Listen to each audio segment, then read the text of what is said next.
सत्यासाठी आमची धडपड. महाराष्ट्र नाद न्यूज मराठी.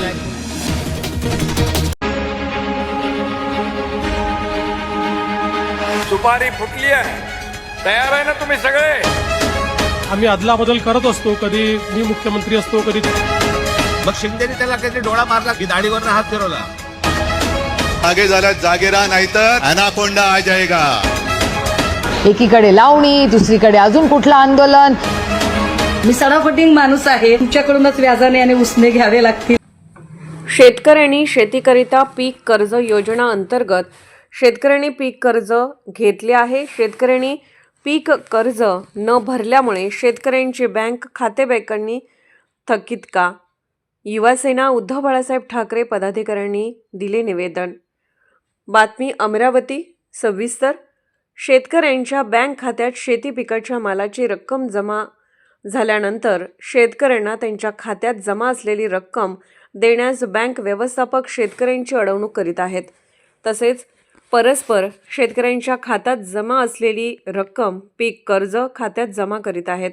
त्यामुळे शेतकरी वर्ग अडचणीत आहे. जे शेतकरी CCIमध्ये कापूस टाकतात व त्यांचं आधार कार्ड ज्या बँकेत लिंक आहे तिथे ते पैसे जातात. त्या बँकेमध्ये जर त्यांचं कर्ज थकीत असेल तर ते बँकवाले डायरेक्ट त्यांचे पैसे कर्जाच्या खात्यामध्ये वर्ग करून रक्कम वसूल करत आहेत.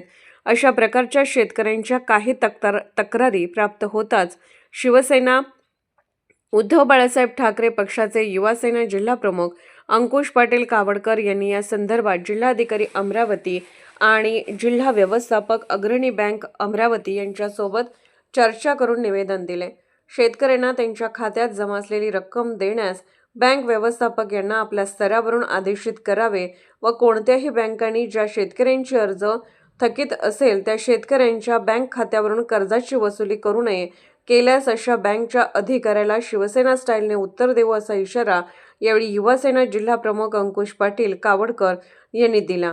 व ज्या शेतकऱ्यांचे CCIचे पैसे, शेतकरी अनुदान तसेच कोणत्याही प्रकारचे पैसे बँकेमध्ये आल्यास जर बँकेने ते पैसे कर्ज खात्यात वर्ग केल्यास बँक परत देण्यास टाळाटाळ करत असेल तर अशा शेतकऱ्यांनी युवासेना जिल्हा प्रमुख अंकुश पाटील कावडकर यांच्यासोबत खालील 99 21 75 71 80 94 21 75 71 80 नंबरवर संपर्क साधावा असे आवाहन अंकुश पाटील कावडकर यांनी केले आहे.